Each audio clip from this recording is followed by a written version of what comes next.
Kula suwun inggih nuncupaken asta kekalih kunjuk wonten ngersanipun Gusti Akar Jagat.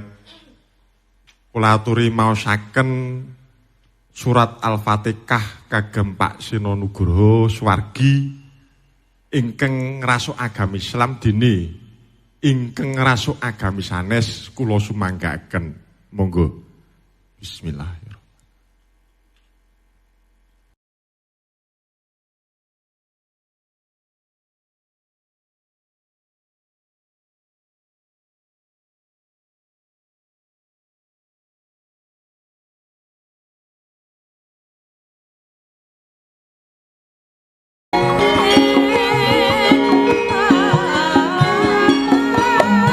Mambang pantepas wulan pamaneka lintang tulya kusuma yana sumawur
Marikoden prayitna semuriris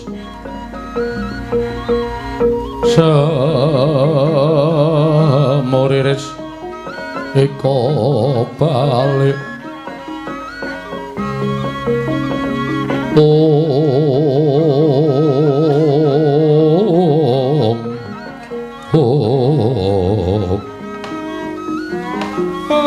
lah kok ora kaya adat sabene.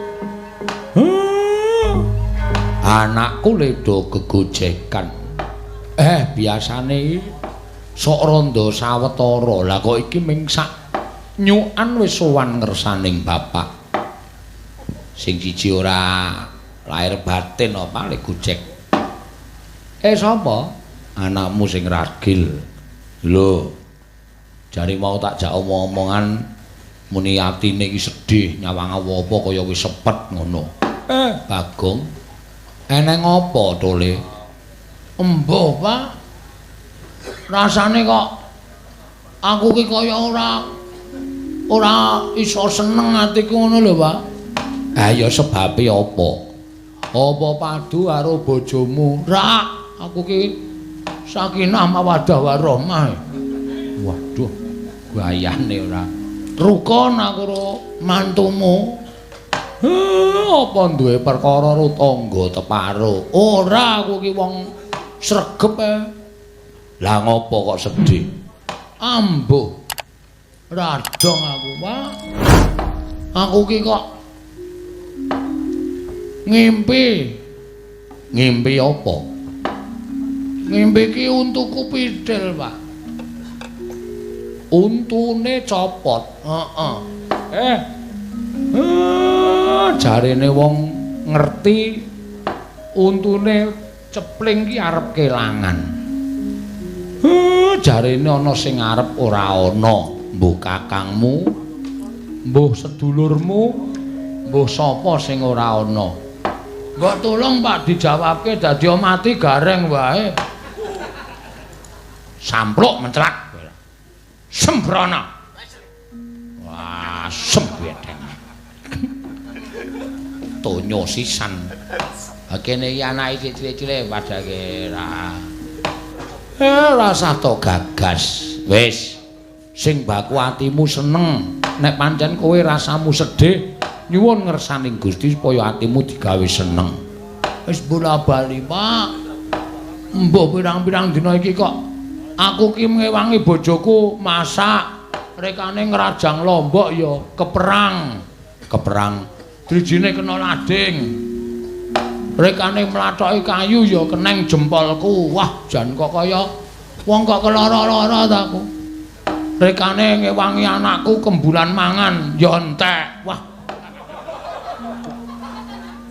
Awi jenenge ora kesonjo mbaya pancen kowe iki bladhok. Nggone anake barang dipangan. Embuh mer aku rasane kaya wis memeng ae lho. Mau aku dampiri gareng dijak gara-gara mau jane aku arep izin. Mbah, gara-gara kok izin ki ora entuk, kewajiban kok izin. Wis rasa to gagas tole wis. Nek ngono kowe rasah nendi-nendi. Nek upama iki aku sowan ning Ngamarta kowe neng omah wae nek atimu ora jenjem, atimu ora kepenak no. Bagong. Miat langeneng kalanggiwan agar pandan moncar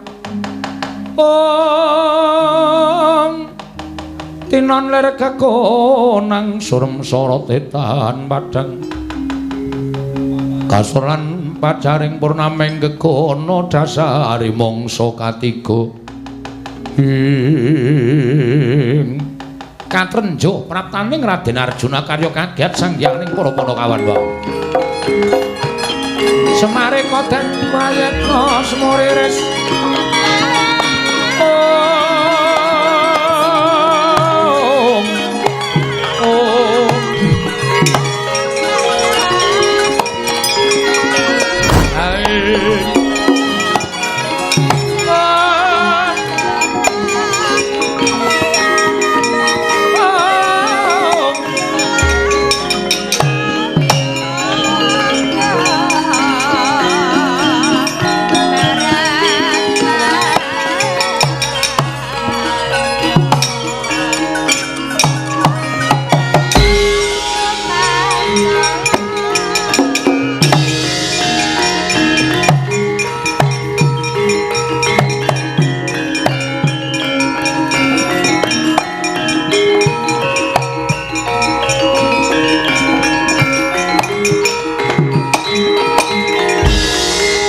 Koden prayitna semurire seka bali titiyani gandayani tresanya purnama sasi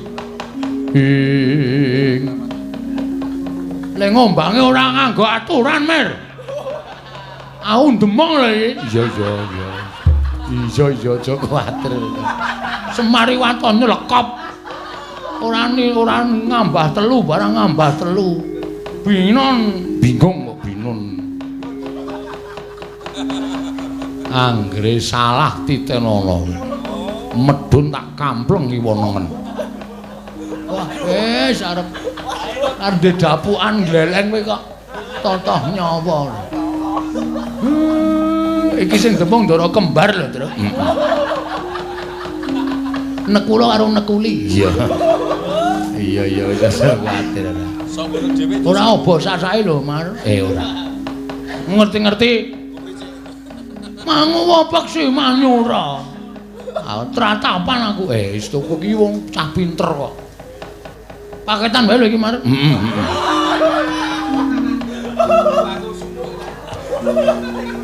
Kakang Semar. Wilujeng den rawuhipun. Iya. Nering Sambikala. Bekti kula Ndara nala garing tak tampa. Bekti kula Gus nala garing tak Petro tak tampa. Kok nala garing kabeh? Ayo sing ketok aku ayo. Ora-orane padake. Bekti kula Ndara Bagong tak tampa. Enten apa rawuh kok pasuryane ora kaya adat sabene? Enten apa, Ndara? Wih, ngandel ora? Gawe tratapan. Dodo kamu ki ora sero-sero. Aku wis arep nabuh. Kapok ora we. Senengane kok nek kleru rasane lho. Ora. Enten apa, Gus? Kakang Semar. Kula. Aku butuh karo anakmu Bagong. Enten apa? Ngandel ora, tanda-tanda iki. Lah aku sedih iki, Tru. Lah ngopo? Kok Ndara Janaka kok butuh karo aku? Omongan aku ora ndedhe. Ndara Janaka ora golek utangan ya. Ndara Janaka kok utang kowe iki njur, wah kowe iki nguyahi segara. Wis asil ya? Wis. Butuh karo kowe iki mbok menawa dijak omong-omongan apa to apa ngono lho. Ya wis, maju kono. Bagong, terus Bapak darahmu butuh karo kowe maju kene, Bagong. Enggak ngestaken dal. Mikunjang ganjing langit kelap-lapaton. Lir kincang ing risang mawe gandrung. Bagong, Nun. Kowe tak takoni wangsulan sing jujur. Kula niku wong ora tau gara, Ndara. Napa sing kula aturke niku jumbuh kaliyan ati kula. Ati lan lati makarti. Iya. Kowe iki mau saka ngendi? Lho, gara-gara. Sadurunge gara-gara dandan cara Bagong. Kula mboten teng pundi-pundi, kula medal ya mung gara-gara niki. Bagong, Nun. Nek kowe ora jujur aja takon dosa. Aku ora bakal wegah midana karo kowe. Sik to, masalahe niku napa? Ngerti ora? Ha ora. Koko Prabu Mandura rawuh ning Praja Ngamarta paring dawuh. Yen to kowe wani nggibang Kakang Mbok Banowati, ayo ngaku apa ora? Waduh iki terus sing marai aku sedih. Ora gongku kok kelakuanmu kok kaya ngono to? Tak modasmu lho. Kowe ngerti to aku ki nang omah terus. Aku ora lunga nang ndi-ndi. Lah kok wani kowe nggibang Ndara Banowati? Truk. Ora memperkeruh suasana to. Wo, berarti kowe lunga nggawa tas kae to, Gong. Tas go ngembleki ndasmu iki. Kowe ya ngono kira iki malah mempersulit keadaan. Den kula ora teng pundi-pundi. Anak kula kok nggibang Ndara Banowati niku anak kula niku pahitane napa? Omah ming kari kompor tok. Nggibang Ndara Banowati niku terus pahitane napa, Den? Ampun percaya karo ngendikane wong. Ning diteliti kula niku mboten pripun-pripun, Ndara.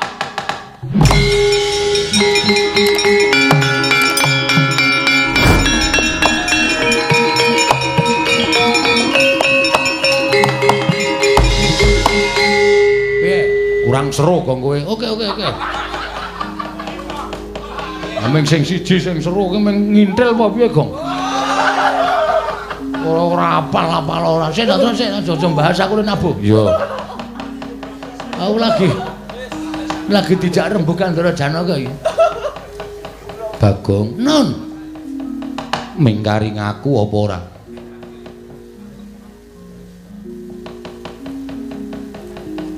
Mingkari ngaku apa ora? Estu kula mboten pripun-pripun, Ndara. Yakin sumpah nek nganti kula niku ngapusi kalih Ndara, lah mbok kula manut dinapak malah dolanan drei. Iki pusaka aja sapenake dhewe. Nek kowe ora ngaku tak longgo warung madukmu jebol. Tru, ajak ning warung. Wo. Kowe krungumu apa? Tak longgo warung wadukmu. Entekno aku sing bayari ngono. Gong, kowe iki dalam bahaya ora lucu sik to? Iya.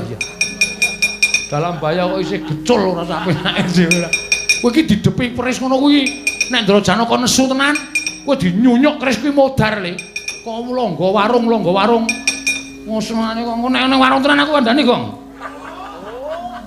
Truk, iki kondisine genteng lho, Truk. Ora glece sapenake dhewe. Ndara Janaka wis nggawa pusakane nganti aku disuduk, mati tenan aku. Aku piye, Pak? Mlayu wae men slamet.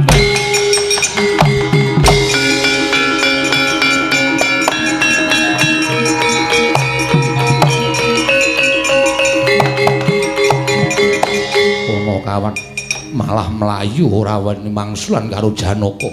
Cetha mbok singetake gedhoamu ingkang kurang tata Bagong.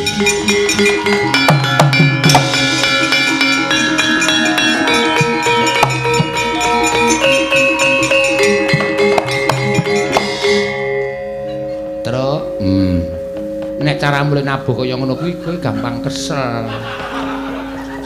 No penak wae. Engko nek diseseke dadang lagi keras. Ning iramane rasah tambah. Nek tak dadang nek ngono. Wah. Rambuté gondrong kok susuh emprit.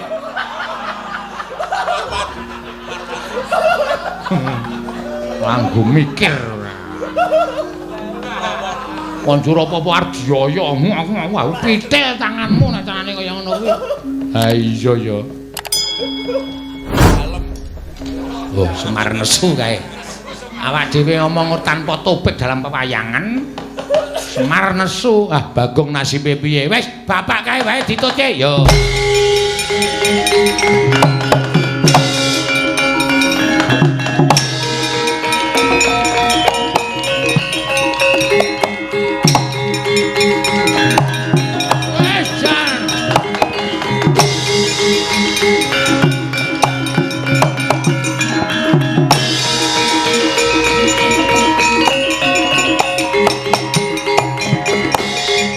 Ora wis iki numusil aku ngrajangi apa-apa kena lading ngampaki kayu kecocok sikilku. Aku meng arep diarani Gebang Banowati. Anjo aku ki posisine sebagai apa wis coba. Nek aku ki satriya, nek aku ki paling ora ya sing duwe pangkat, duwe derajat ngono wangun. Ha meng kere kaya aku kok nyenengi Banowati. Monggo kana Prameswari cecak nguntal cagak cebol gayo wulan puta ngitung lintang. Kok Ndara Janaka kok tanpa ndek pikiran kaya ngono lho. Monggo Ndara Janaka iki nek wis nesu tenan ngasta tespen ngono kae. Mesti wong iki pateni tenan wis ora iso dindakke tenan. Cipate Ndara Janaka mangko kaya ngono. Wis jan ngrekoso uripku iki. Aku ndelek ya mesti kecekel wis aku nek ora golek cara supaya ora kecekel Ndara Janaka modar tenan aku.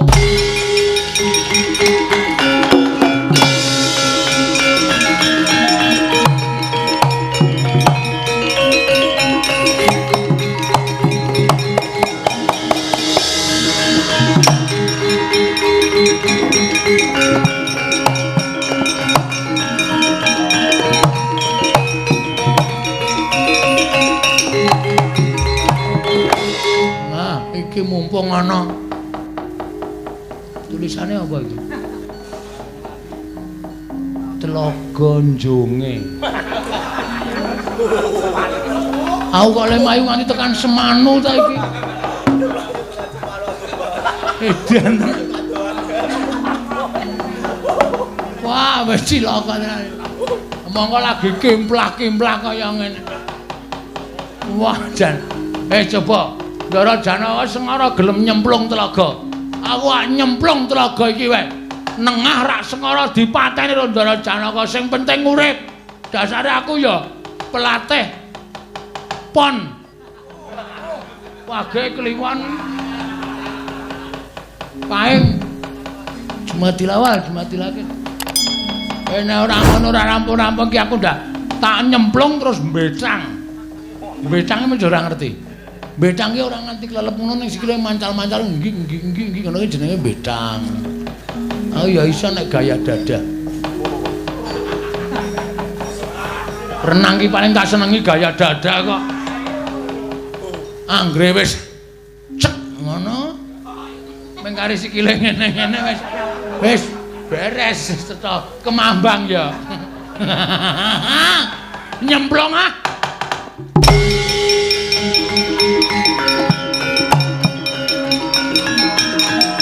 Hoi.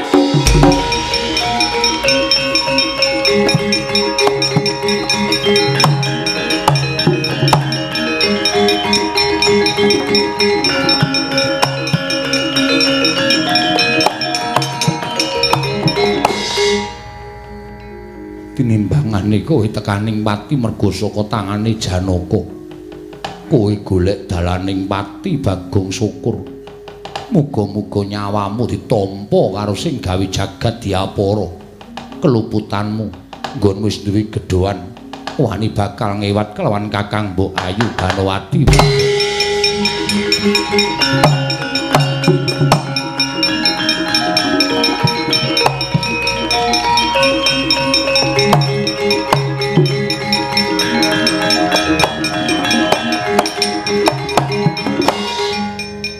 Ketoke nggonmu budal nalika Siadi nampa pengendikaning pun Kakang mau rasamu sareh, rasamu sabar.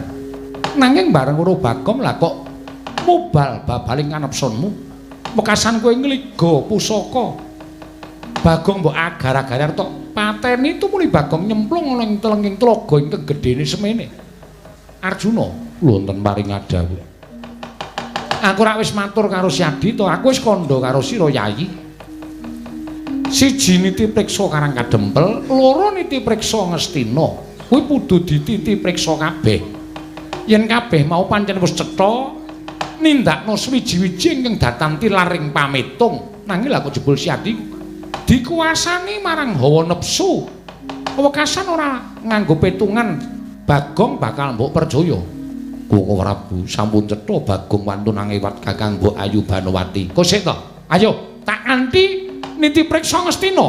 Mekaten iya kula dherekaken Koko Prabu.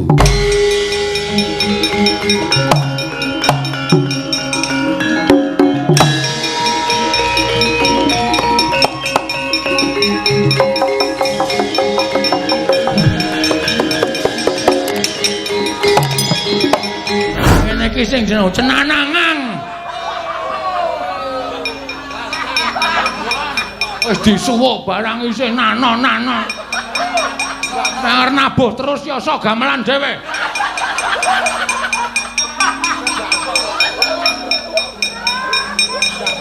Ngene iki jenenge renang betang ki ngene iki. Ora iso klelep. Ya piye gleleng to aku. Apa kae anggere slamet saka Ndara Janaka. Wis bangane aku engko nang pinggir telaga dinyunyuk pusaka. Nyus. Edan akeh wong mancing. Do mbayar ora kae kok do sing. Wah aku nek nganti kena pancing tenan dicanono. Takon ngijoli legane atiku wis men. Arep sak suwe-suwene aku nang tengahing telaga kene.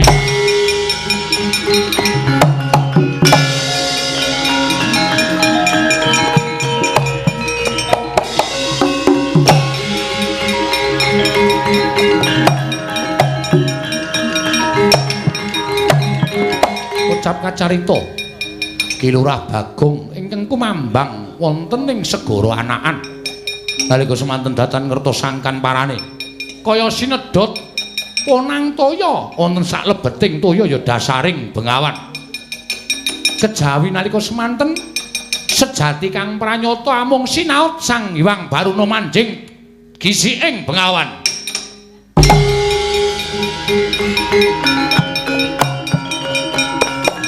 Wah!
merana semubang bangaruna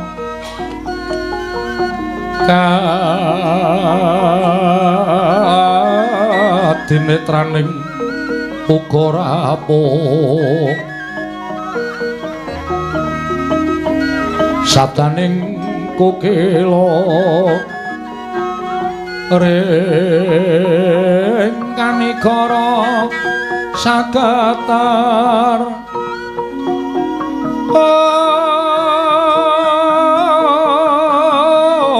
kene dongane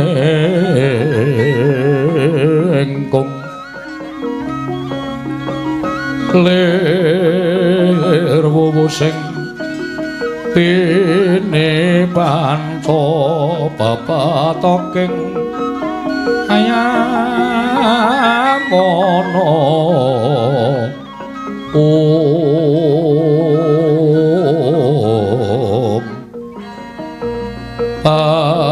papatoking ayam bono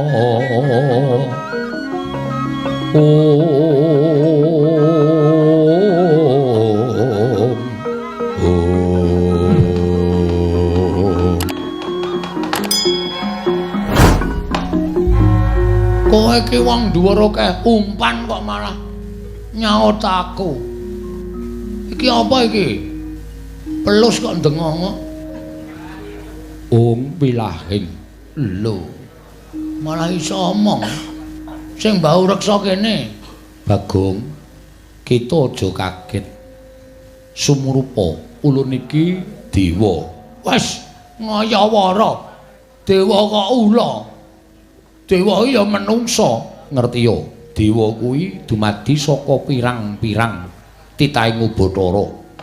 Ana ing asipat menungsa, ana ing asipat satawana, ana ing asipat beriberan, ana ing asipat Durantaya. Lan uga ana ing asipat wujuding sato, wujud naga kaya ulun. Wah, anggih nyuwun pangapunten. Panjenengan sinten Bu Ulun? Ulun Sang Hyang Baruna, dewaning ya kuwi buron ana ing samudra. Oh, dewaning iwak. Iya. Piye kabare Bambang Tawes? Kok malah takon Bambang Tawes? Jare sampean dewaning iwak mesti kenal karo iwak-iwak. Joko Menjair iki sesuk bakal dadi korban Joko Menjair iki. Karo Agus Lele. Bagong wonten dawuh. Ngerti yo. Dina iki ulun nyaut kelawan jeneng kita, marga kita nembe kesusahan. Nggih. Ora ngerti kenthang kimpuling lelakon, pojok pleret ing kanan kok dikira nggih Bang Dewi Banowati apa ora saru. Kula niku le iso rabi kali bojo kula merga bojo kula tak ancam. Nek ora gelem tak jotosi. Maka bojo kula niki elek-eleke menungsa. Kok dadi ngewat Ndara Banowati iki terus godha kula napa? Bagong, pancen sejatine kaya mengkono lakone. Lan ngerti yo, ana titahing Bathara ingkang mimba kelawan jeneng kita sarta angewat Dewi Banowati. Kowe lah keparat e. Lah terus niki kudu pripun? Mula kita bakal ulun dandani. Sawise ulun dandani, kita mentasa saka ing Bengawan Gedhe iki ana ing jagat. Mengko ana ratu ing bakal nyuwun tulung kelawan jeneng kita. Tulungono kita bisa adu arep kelawan Bagong kang mapan ana ing negara Ngastina. Estu napa? Iya Bagong. Pamedhare Jaka Lodang pranyata sas mita gaib kumalare dadi jangka sapa wae kang ngrantu antuk pitutuh yakti marti kengke sang rahayu yuwana tanes kala tan mingerke blating widi pegat-pegatan nyegat tekaning kodrat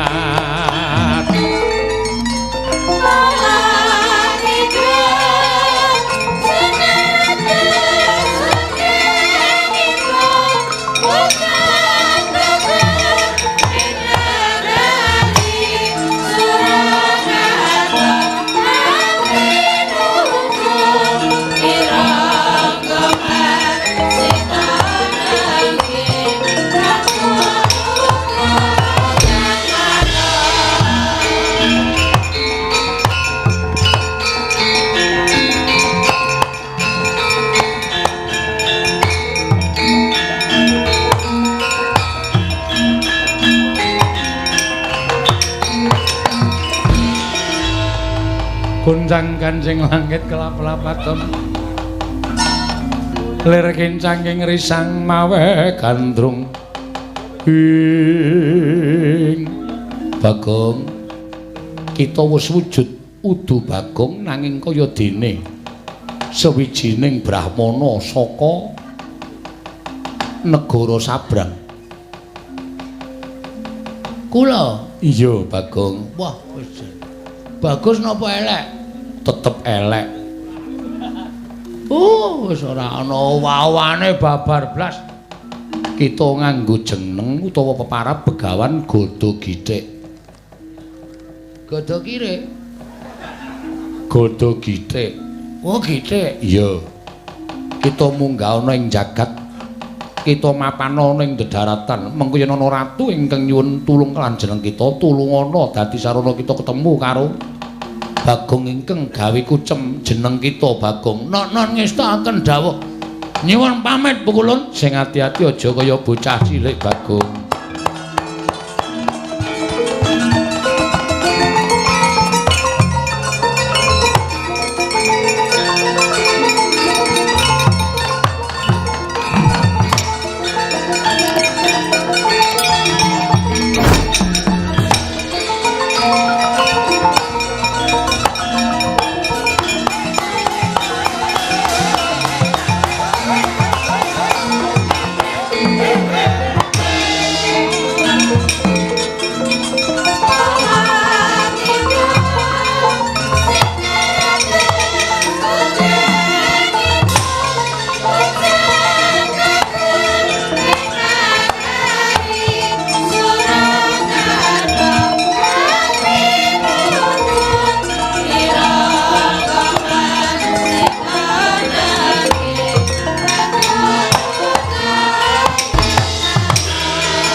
Gonjang ganjing langit kelap-kelap katon lir kincanging risang mawe gandrung ing dirungokke suluke ora ming Roma Roma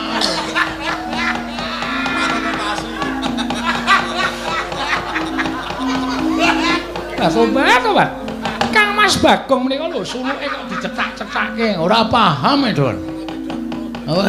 Wis rampung lekala tija kok isih ngeng mangowo apa sing manyura wancine. Inggih. Kok Prabu bekti kula ponjo. Lho, Yai Ratu inggih. Sampun kula tampi Yai Ratu inggih ngaturaken tanpa pepindhan. Dimas Janaka slamet Yayi. Kakang Mbok kok kados mekaten lampahipun panjenengan mentala ngrujit dhateng manah kula. Ayo ora goreh. Arep bagus ning wis sebaya mukti sebaya mati araku lho. Sampun kumatos kula milih panjenengan tinimanipun Raden Janaka. Asik. Maaf Raden Janaka. Koko Prabu. Piye? Bagong kala wau nyemplung telenging Bengawan Ageng. Sakmenika mapan wonten ing mriki. Lah, coba to, senengane kowe kesusu kok. Saka pangrasaning pun Kakang iki mesti dudu Bagong sing tok oyak-oyak mau Janaka.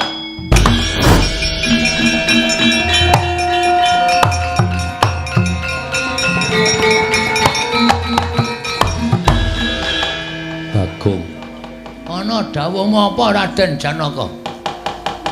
Ora pati nduga mono menungso kang kaya kowe wani bebingung atine Janaka luwih-luwih kowe wani ngrujit marang atiku apa kowe ora weruh yen to Kakang Mbok Banowati kuwi tetimbangane Janaka tata lair garwaning Koko Prabu Duryudana nanging batin Yai Ratu Banowati ku Kakang Mbok Ratu Banowati tetimbang aku kok sik apa Banowati iki bakul wong nggo timbangan barang iki Iki Prameswari.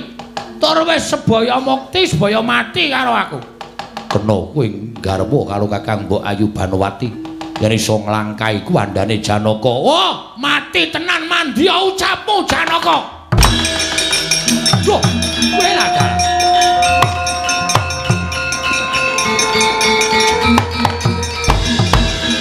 Ya jagat diobati ya jagat pangestu ngoro. Lah kok Bagong kaya ngono kadidayane. Ora pati ndugamono. Sak kecap bae lah kon jalari adiku kaya ngene. Iya, iya kowe Bagong.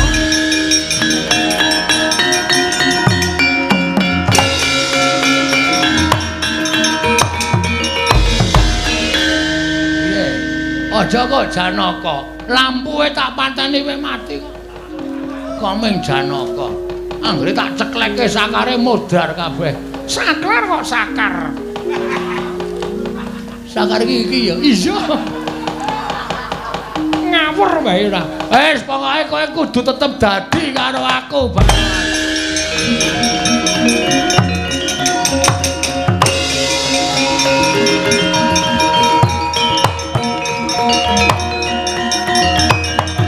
Nganggo lima barang ki mau.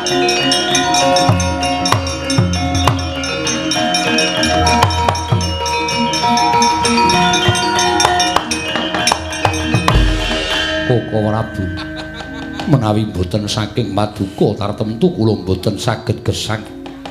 Tak ungkuli dayaning Wijaya Kesuma Siadi wis pulih kaya wingi-uni. Koko Prabu kula kewirangan menawi kados mekaten. Jebul wonten Bagong sanes sing wantun anggibang Kakang Mbok Ayu Banowati. Wis to kowe aja kuwatir.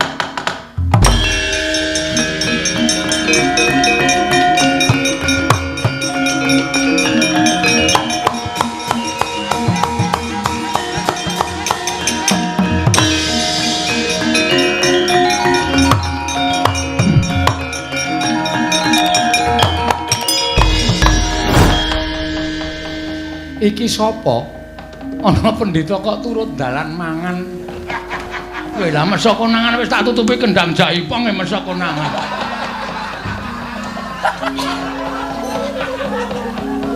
Pendhita kok turut dalan gayemi wae. Ayo nggo kesehatan di sini. Iki sapa? Pendhita Kleyang kabur kanginan. Mendung kebaratan ing ngendi tibane ya ing kono papan dinaku. Aku Begawan Gada Githik. Wah. Gada Githik, Gada Githik. Kowe sapa, Prabu Kresna? Ora dalu. Wis ngerti. Oh, wis kowe terkenal e kowe iki. Oke sing ngejak selfie e. Edan. Pendhita kok lucune kaya ngene iki apa mbiyen tilas dagelan apa ya? Wes ceneningan ora. Ngawur wae. Janaka ana pendhita apik iki lho. Dipun tumbaske mawon kok ora. Mula Janakane ya atos ngono. Ana pendhita kan dituku. Anggepe ora Raden Janaka ora sak penake dhewe Raden Janaka. Rasa do kesusu tak gawene suwe menentek sik. Rasa do heeh. Apa Begawan Gada Githik? Ora apa-apa Prabu Kresna. Sampeyan rene wigati Kang Pranyata arep ngopo? Aku arep nyulun tulung. Nyuwun tulung karo sapa? Karo sampeyan. Sebabe aku duwe mungsuh ampuhe ra jamak-jamak nek kowe iso mateni, kowe njaluk apa wae tak wenehi. Njaluk apa? Nembunga tak paringi wis to. Yakin? Iya. Nan, iya. Oh dipijeti. Lho. Njaluk kok sak penake dhewe ora. Ora kena, ora kena. Kowe njaluk brana picit, njaluk apa tak paringi. Aku ora njaluk apa-apa. Aku nglakoni tapa ngrame. Kowe ngerti dhewe to, aku nggo sempritan. Gawa tuwet-tuwet iki supaya ning dalan ketok rame banget aku nglakoni tapa ngrame. Wis piye? Kersane piye? Ana Bagong ngewat Dewi Banowati, Bagong sing nang Ngastina kae paten ana. Bagong nang Ngastina ene to? Ana. Setan alas temenanan.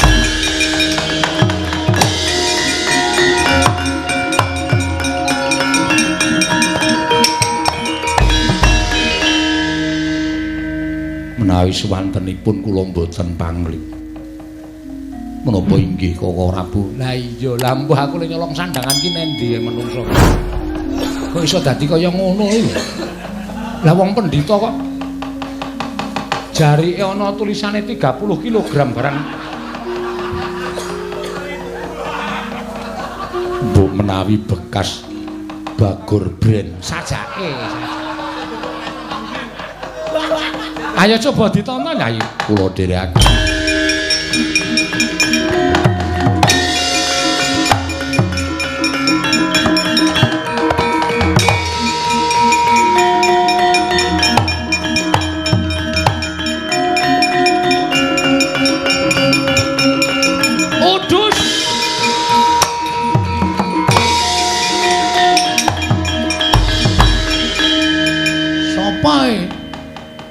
Rasa sopa sapa?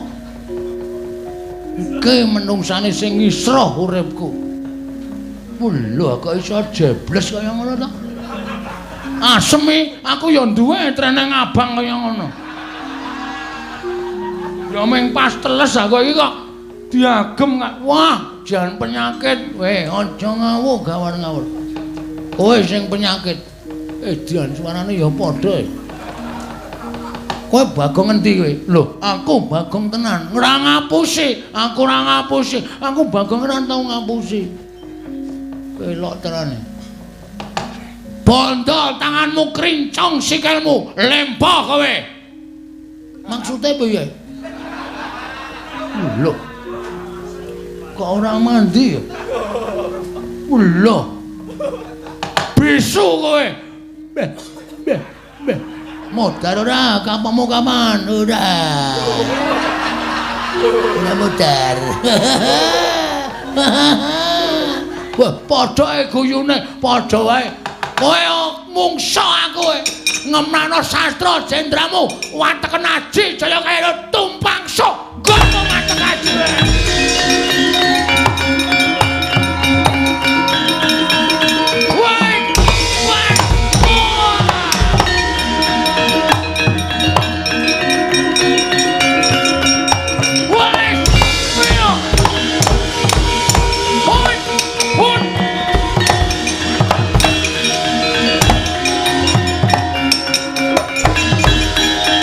Bekas pemain ketoprak kok ya. Iso salto mundur barang. Sik. Iki aku kok ngedep kaca.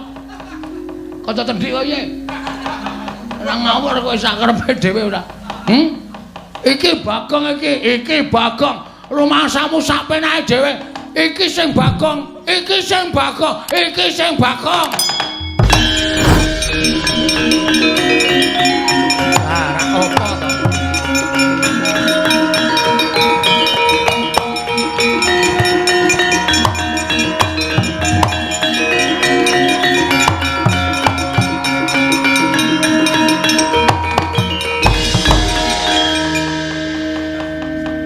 Apa to? Bagong? Nun. Wih, loro kabeh jan apa? Muni nun kabeh. Wonten dawuh sinuwun, wonten dawuh sinuwun. Lho. Suarane wae padha. Ponokawan Bagong. Nun. Koko Prabu. Sampun dipun pejahi mangke menawi gara-gara Bagongipun kalih malah sae. Aneh-aneh ya. Kowe iki mungsuh kowe. Kok tak iya ora. Piye ngene iki lar ngrampungi piye coba? Lah kowe iki iso ora mateni mungsuhmu Bagong? Mboten. Sing nganggo training ae sing nyolong Banowati. Sing iki ketoke Bagong sing tenan. Ampun ngawur sinuwun. Kula ingkang saestu niki wau kula dipeksa kon ganti training. Wo neng ngono sing palsu sing mburi. Kresna. Ora ngawur, gawar ngawur. Iki lho, dimatke iki. Ngisore rong andeng-andenge iki asli apa ora? Coba jawilen. Lho, gogrok ngono kok. Oh ya upil.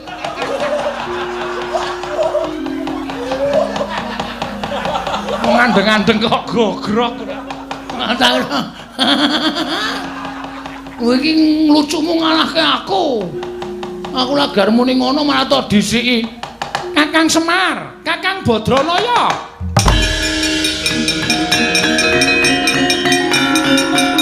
Wah.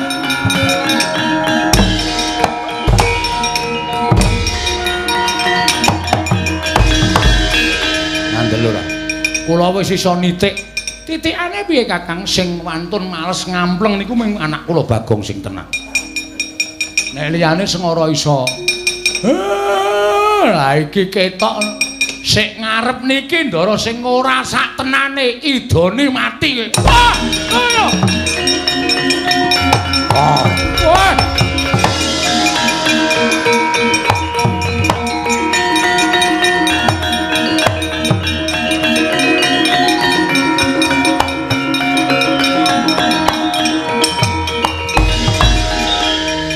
Ramaya inggih sinuwun. Perjineman dandang manguril aku dadi kowe dadi Bagong. Inggih supados Panakawan sak mangke kelepatan menawi kelepatan tumrap negari Ngastina. Panakawan baritipun jangka pejahipun dening Kurawa. Menawi Panakawan sampun pejah dados panganing baju barat. Lah ra apa to?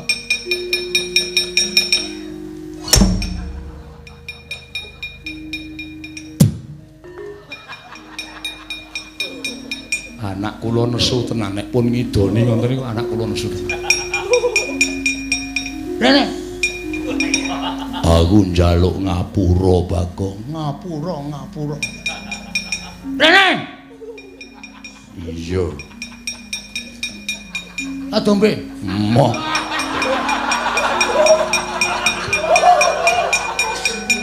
Setan mengancam kehidupanku.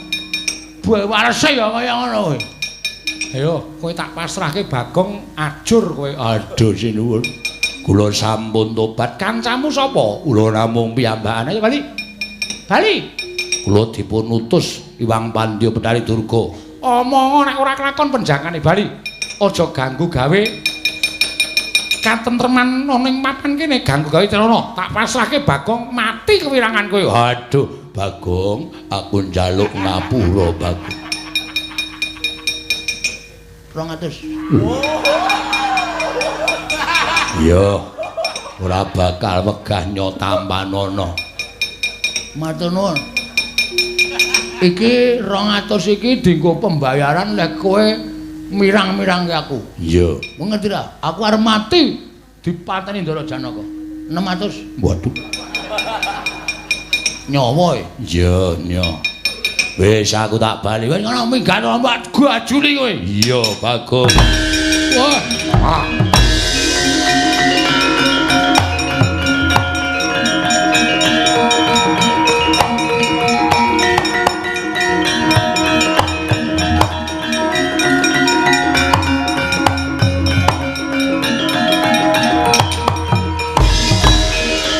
Prabu, kula nyuwun pangapunten. Menika wau kula kenging menapa kok Prabu? Lah, rak tenan to. Merga daya kemandene Bagong sing kedadian saka perjineman mau, wekasan iso dadi Malik Paningaling Nyai Ratu Banawati. Panjenengan boten kenging menapa-menapa. Sakmenika kondur wonten negari Ngastina, sowan kersanipun ingkang Raka, lelados sak tataning garwa, lelados dhateng piyantun kakung. Ngestaken dawuh, sampun damel gelo. Ngestaken dawuh kok Prabu.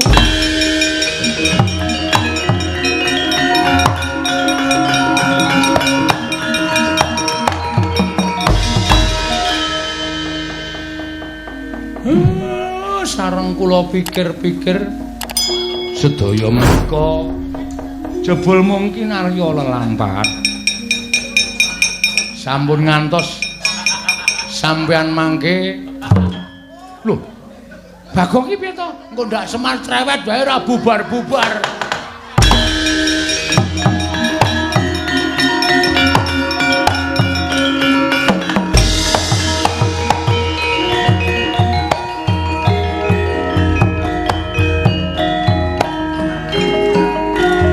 Purnaning gati Sura Sudira Jaya ingkang ratsu berasta kaping kula Darmastuti rahing sami makari rahing samya pinanggih Ndara.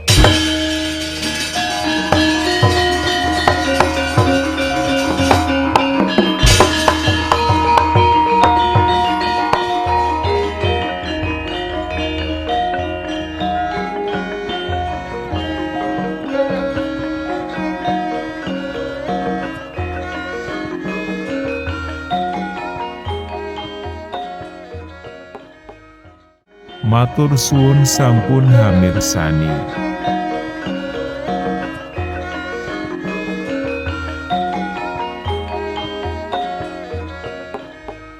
Kula suwun inggih nuncupaken asta kekalih kunjuk wonten ngersanipun Gusti Akara Jagat. Kula aturi maosaken surat Al-Fatihah kagem Pak Sino Nugroho Swargi ingkang ngrasuk agami Islam dene ingkang ngrasuk agami sanes kula sumanggaaken. Monggo. Bismillahirrahmanirrahim.